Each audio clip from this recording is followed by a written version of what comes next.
Hi friends, ஹாப்பியாக இருக்கீங்களா? நல்லா இருக்கீங்களா எல்லோரும்? நான் நல்லா இருக்கேன். சரி, இந்த போன்சாய் ட்ரீஸ் பற்றி என்ன நினைக்கிறீங்க? இந்த போன்சாய் செடிகள் பற்றி, அதாவது பறந்து விரிந்து வளரக்கூடிய அந்த மரத்தை அது இது மாதிரி கண்ட்ரோல் க்ரோத்தில் அரெஸ்ட்டு பண்ணி அதில் க்ரோத்தை கண்ட்ரோல் பண்ணி வைக்கிறது.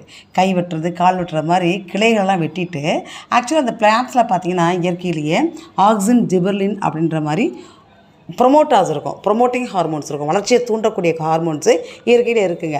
ஸோ அதை அரெஸ்ட் பண்ணுறமான விஷயங்களை இவங்க பண்ணுறது பண்ணிவிட்டு அரெஸ்டட் க்ரோத்து ஆன பிறகு அப்புறம் ஃப்ளவரிங்க்கு, காய் வைக்கிறதுக்கு, பூ பூக்கிறதுக்கெலாம் இன்னும் கொஞ்சம் ப்ரொமோட்டாஸை இவங்களாம் ஆர்டிஃபிஷியலாக ஆட் பண்ணுறதுங்க.